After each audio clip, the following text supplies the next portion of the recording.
सबको जय यीशु की। प्रभु यीशु क्रिस्त में प्यारे भाइयों बहनों, नवजीवन का संदेश इस शीर्षक के अंतर्गत प्रतिदिन का ईश्वर का जीवंत वचनों को सुनने के लिए, समझने के लिए, उन वचनों को ग्रहण करने के लिए और उन वचनों के अनुसार जीवन बिताने की शक्ति, सामर्थ्य, कृपा, अनुग्रह मांगने के लिए और एक सुंदर आदर्श क्रिस्तीय जीवन बिताने के लिए मैं आप सभी लोगों का हार्दिक स्वागत करता हूं। आज दिसंबर की 9 तारीख है, सोमवार का दिन है और आज के दिन में कलीसिया धन्य कुंवारी मरियम का निष्कलंक गर्भागमन का पर्व मनाती है।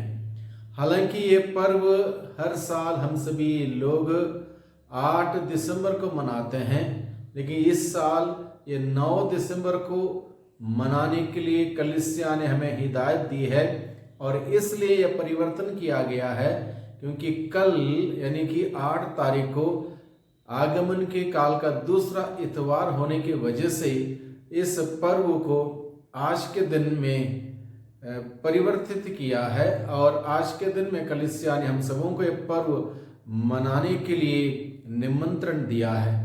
निष्कलंक गर्भागमन का पर्व, निष्कलंक गर्भागमन का पर्व।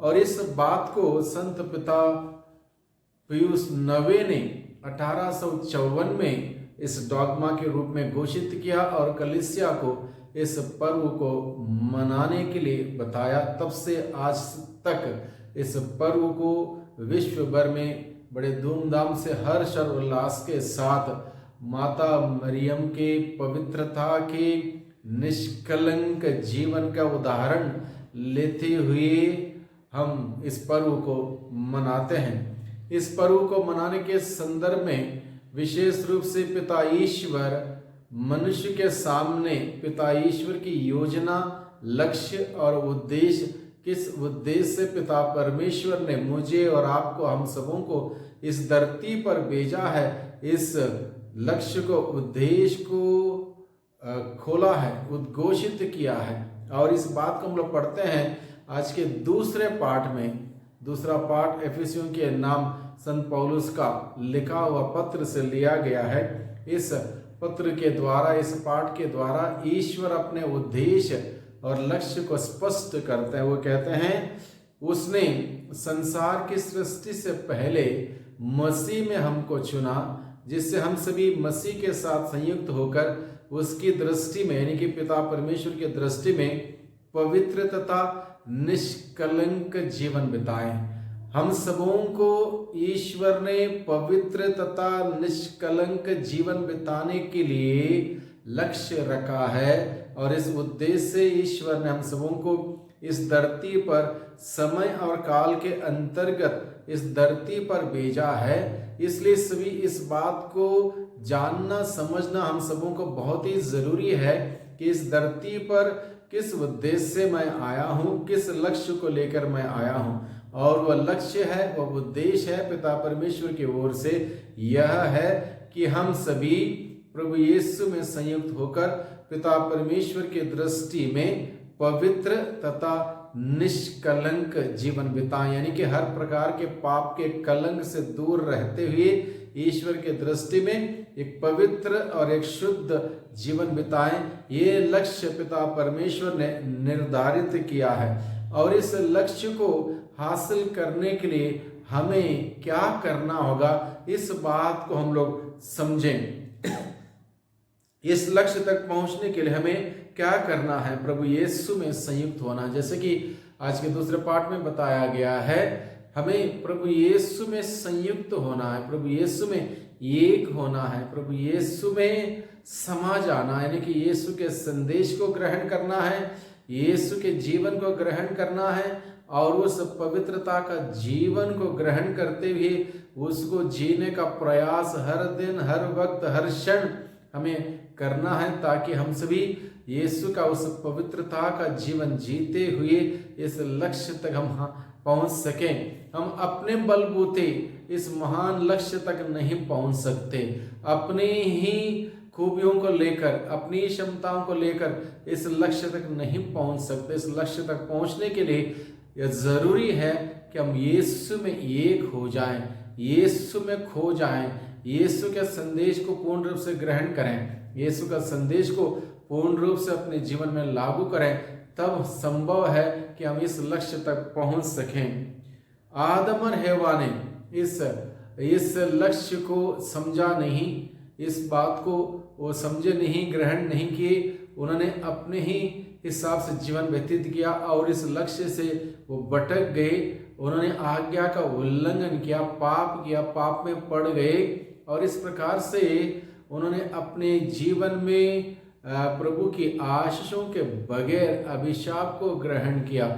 ये उदाहरण आज के पहले पाठ में हम सबों के सम्मुख इसलिए रखा गया है कि आज भी लोग आदम और हव्वा के भांति उलझन में पड़ जाते हैं, बहकाव में आते हैं, अपने स्वार्थ के वजह से, अलग अलग प्रकार की बुरी बातों के वजह से, लालच के वजह से इंसान अपने लक्ष्य से आज भी भटकने लगता है, भटक रहा है। इसलिए प्रभु आज के पहले पाठ के उदाहरण के द्वारा हम सबों को निमंत्रण देता है कि हम सतर्क रहें, सावधान रहें, लक्ष्य से ना भटक जाएं, बल्कि हमारे लक्ष्य की ओर अपना ध्यान केंद्रित करते हुए आगे बढ़ें, प्रभु की सहायता मांगते हुए, कृपा अनुग्रह मांगते हुए आगे बढ़ें। इसलिए प्रभु हमें आज के दिन में बुलाता है उस लक्ष्य की ओर ध्यान केंद्रित करते हुए आगे बढ़ने के लिए। हम पढ़ते हैं, माता मरियम ने पवित्रता का जीवन जीते हुए, पवित्रता का जीवन का निमंत्रण स्वीकार करते हुए उसको पूर्ण रूप से जिया और हम सभी के सम्मुख एक उदाहरण प्रस्तुत किया। आज के सुसमाचार में हम पढ़ते हैं, माता मरियम ने पवित्रता का जीवन को स्वीकार किया, उसको पूर्ण रूप से जिया और हम सबों के सामने अपने जीवन का उदाहरण प्रस्तुत किया कि यह संभव है। अगर हम चाहें, ईश्वर की कृपा से, ईश्वर के अनुग्रह से हम भी एक पवित्र, निष्कलंक, पाप रहित जीवन हम बिता सकते हैं। माता मरियम ने इस बात को जीते हुए हमारे सम्मुख उदाहरण प्रस्तुत किया। इसलिए हम माता मरियम की विशेष मध्यस्थता मांगे कि हम सभी इस धरती पर जीवन बिताते वक्त हर प्रकार के पाप से, बुराई से दूर रहें, पवित्रता की साधना करते रहें, पवित्र जीवन बिताते रहें। आगे प्रभु का वचन हमें सिखाता है, पवित्रता का जीवन जीने के लिए हमें ईश्वर के साथ प्रेम का रिश्ता रखते हुए उसकी आज्ञाओं का पालन करना होगा। पवित्रता का जीवन बिताने के लिए ईश्वर के साथ अपना प्रेम का रिश्ता बनाए रखते हुए उनकी आज्ञाओं का पालन करना होगा। ये पहला कदम होगा उस लक्ष्य तक पहुंचने के लिए। जब मैं तय करूंगा, मैं ईश्वर से प्रेम करूंगा, ईश्वर से प्रेम करने के लिए जब मैं निर्णय लूंगा, तय करूंगा, उस वक्त से मैं निश्चित रूप से वही काम करूंगा, वही सोच विचार रखूंगा जो ईश्वर के दृष्टि में उचित है और ईश्वर को पसंद आता हो। जब ऐसा काम करने लगेंगे, हम धीरे धीरे पवित्रता के उस रास्ते में आगे बढ़ेंगे। जब मैं ईश्वर से प्रेम करता रहूंगा, प्रेम करने लग जाऊंगा, प्रेम करता रहूंगा, उसकी बातों को मानूंगा, उसके आज्ञाओं को मानूंगा। जब हम ऐसा करेंगे, हम सही दिशा में आगे बढ़ सकते हैं, उस लक्ष्य की ओर आगे बढ़ने में, यानी कि पवित्रता का जीवन बिताने के उस लक्ष्य तक हम पहुंच सकते हैं। इसलिए ईश्वर से प्रेम रखें, ईश्वर के साथ प्रेम का घनिष्ठ रिश्ता, संबंध बनाए रखें, उसकी आज्ञाओं को माने, उसका पालन करें और इस प्रकार से वो रिश्ता आगे बढ़ाएं, पवित्रता का रिश्ता। पवित्र आत्मा से संचालित हो जाएं। माता मरियम पवित्र आत्मा से संचालित होकर जीवन व्यतीत किया। माता मरियम ने पवित्र आत्मा के अधीन रह के अपना जीवन व्यतीत किया, क्योंकि पवित्र आत्मा हमें पवित्रता की ओर ले चलेगा। पवित्र आत्मा की सहायता, पवित्र आत्मा की आवश्यकता हम सबों के लिए बहुत जरूरी है, बहुत आवश्यक है। पवित्र आत्मा के बगैर हम लोग पवित्रता का जीवन का जीने की कामना नहीं कर सकते, उसके बगैर नहीं हो सकता। वो पवित्र आत्मा हर प्रकार की बुराई से, हर प्रकार के पाप से, हर प्रकार की अंधकार की शक्ति से हम सबों को दूर रखते हुए पवित्रता के रास्ते में आगे बढ़ाएगा। इसलिए पवित्र आत्मा की सहायता मांगे और प्रार्थना करें और पवित्रता में मजबूत होने के लिए प्रभु का वचन हर दिन पढ़ें।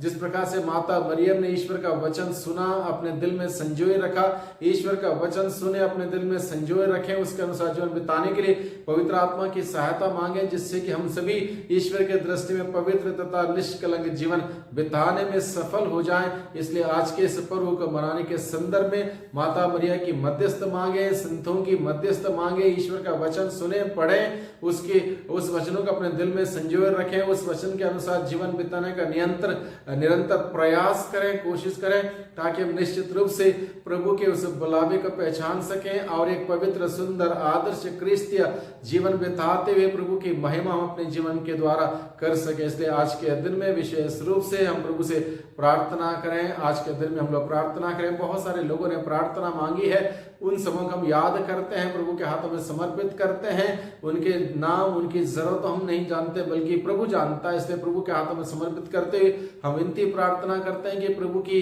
कृपा की दृष्टि, प्रभु का अनुग्रहकारी हाथ उन सभी लोगों पर बनाए रखे।